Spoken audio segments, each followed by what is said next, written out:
मड़वा में अइला पंडित सदिया करावे जी। काका बताई पंडित कुछ समझ न आवे जी। काका बताया पंडित कुछ समझ न आवे जी। मड़वा में अइला पंडित सदिया करावे जी। काका बताई पंडित कुछ समझ न आवे जी। काका बताई पंडित कुछ समझ न आई जी।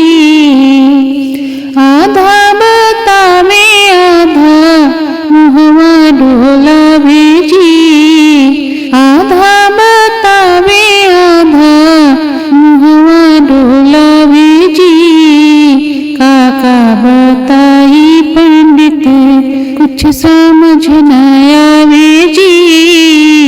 काका बताई पंडित कुछ समझ न आवे जी। काहे के खैला इतना अमया महरूद जी। काहे के खैला इतना अमया महरूद जी। टूट गईले दांत कुछ समझ न आवे जी।